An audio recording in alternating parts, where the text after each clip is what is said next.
আজকে আমাদের দেশে যেই সংখ্যালঘু হিন্দুদের ওপর মিথ্যা হামলা হচ্ছে, সেই মিথ্যা হামলাকে কেন্দ্র করে আমাদের পার্শ্ববর্তী দেশ ভারত যেভাবে নাক গলাচ্ছে, আসলেই কি ভারত হিন্দুদেরকে ভালোবেসে এই কাজগুলো করছে, না তার পিছনে আছে ভারতের কোনো রাজনৈতিক সুবিধা? চলুন সেই বিষয়টাই আমরা আজকে ভালোভাবে জানব। এটা জানার জন্য আমাদের চলে যেতে হবে ৩২ বছর পিছনে। ক্যালেন্ডারের পাতায় যখন ১৯৯২ তারিখটা ছিল ৬ ডিসেম্বর। আসলে সেই দিনটিতে মুসলমানদের ধর্মীয় উপাসনালয় উপমহাদেশের উত্তরপ্রদেশ ভারতে অযোধ্যাতে অবস্থিত যেই বাবরি মসজিদ ছিল, সেই বাবরি মসজিদটিকে সেই দিনে ধ্বংস করা হয়েছিল। কথিত আছে যে ১৫২৮ সালে সেই অঞ্চলটি শাসন করত মোগল সাম্রাজ্য।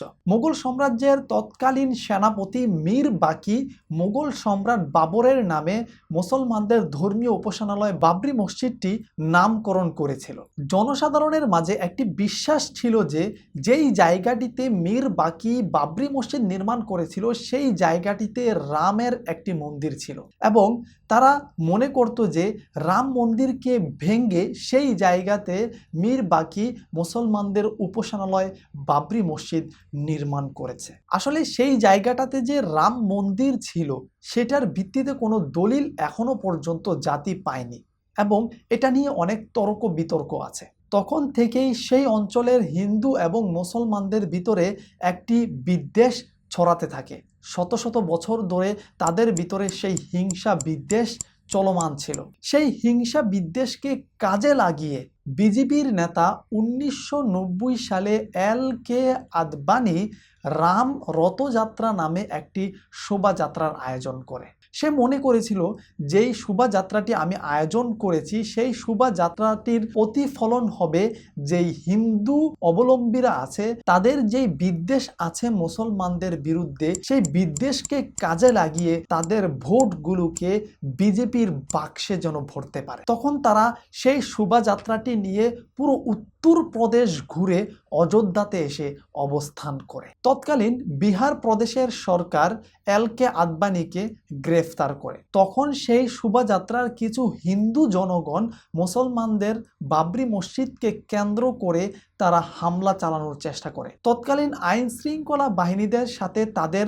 একটি সংঘর্ষ হয়, সেখানে কিছু মানুষ নিহতও হয়েছিল। তারপর ১৯৯২ সালের ৬ ডিসেম্বর বিজেপি এবং BHP নামে একটি সংগঠন, তারা প্রায় ১.৫ লাখ হিন্দু কর্মীদেরকে নিয়ে সেই অযোধ্যাতে একটি শোভাযাত্রার আয়োজন করে। সেখান থেকে তারা উত্তেজিত হয়ে মুসলমানদের বাবরি মসজিদে হামলা করে এবং মুসলমানদের সেই বাবরি মসজিদ তারা ধ্বংস করে ফেলে। বিজেপিকে তো আমরা সবাই চিনি, কিন্তু BHP হচ্ছে একটি হিন্দুত্ববাদী সামাজিক সংগঠন, যার কার্যক্রম পৃথিবীতে প্রায় ১২৫টির বেশি দেশে তাদের কার্যক্রম চলমান। পরবর্তীতে তদন্ত করতে গিয়ে জানা যায় প্রায় ৬৮ জন নেতা কর্মী সেই হামলাতে তারা ঘি ঢেলেছিল এবং তাদের ভিতরে কিছু ছিল বিজেপির নেতাকর্মী এবং কিছু ছিল BHPর নেতাকর্মী। সেই সংঘর্ষ কয়েক মাস ধরে চলমান ছিল। তখন সেই সংঘর্ষে প্রায় ২০০০ মানুষ ইন্তেকাল করে। তাদের ভিতরে বেশিরভাগই ছিল মুসলিম। এখন কথা হচ্ছে, তৎকালীন মুসলমানদের যে ধর্মীয় উপাসনালয় বাবরি মসজিদকে ধ্বংস করে রাম মন্দির তৈরি করার যে পরিকল্পনা ছিল, সেটা পুরোটাই ছিল বিজেপির একটি রাজনৈতিক চাল, যারা এখন হচ্ছে ভারতের ক্ষমতাসীন দল এবং তাদের প্রধানমন্ত্রী হচ্ছে নরেন্দ্র মোদী। তখন তারা সংখ্যালঘু মুসলিমদের ওপর হামলা করে এবং তাদেরকে বিতাড়িত করে এবং সেই জায়গাগুলো থেকে হিন্দুদের কাছ থেকে যেন তারা ভোট পেয়ে তারা ক্ষমতায় আসতে পারে, সেটা ছিল বিজেপির একটি মূল চক্রান্ত। এখন কথা হচ্ছে ২০২৪ সালের ৫ আগস্ট আমরা যে নতুন করে স্বাধীনতা পেয়েছি, আমাদের যে ছাত্র জনতা আমাদেরকে যে স্বাধীনতা এনে দিয়েছে, সেই স্বাধীনতাকে প্রশ্নবিদ্ধ করা এবং সেই স্বাধীনতাকে প্রশ্নবিদ্ধ করে যে ফ্যাসিস্ট সরকারকে আমরা এদেশ থেকে বিতাড়িত করেছি, সেই সরকারকে পুনরায় আবার এদেশে এনে ক্ষমতায় বসিয়ে এদেশ থেকে তারা সুবিধা অর্জন করার জন্য যে একটি ষড়যন্ত্র করছে, সেটা এখন ফুটে উঠেছে এবং তারা ঢাল হিসেবে ব্যবহার করছে বাংলাদেশের সংখ্যালঘু হিন্দুদেরকে। এবং তারা বলছে যে সংখ্যালঘু হিন্দুদের মন্দির ভেঙে দিচ্ছে, তাদের ঘর বাড়ি পুড়িয়ে দিচ্ছে, তাদেরকে এই দেশ থেকে বিতাড়িত করার একটি পায়তারা করছে এই বাংলাদেশের মুসলিমরা। আসলে কি তাই? আপনারা দেখছেন যে বাংলাদেশের সাধারণ জনগণ হিন্দুদের মন্দির পাহারা দিচ্ছে এবং ছাত্র জনতা হিন্দুদের মন্দির পাহারা দিচ্ছে, হুজুররা হিন্দুদের মন্দির পাহারা দিচ্ছে। তারা সব সময় চাচ্ছে যে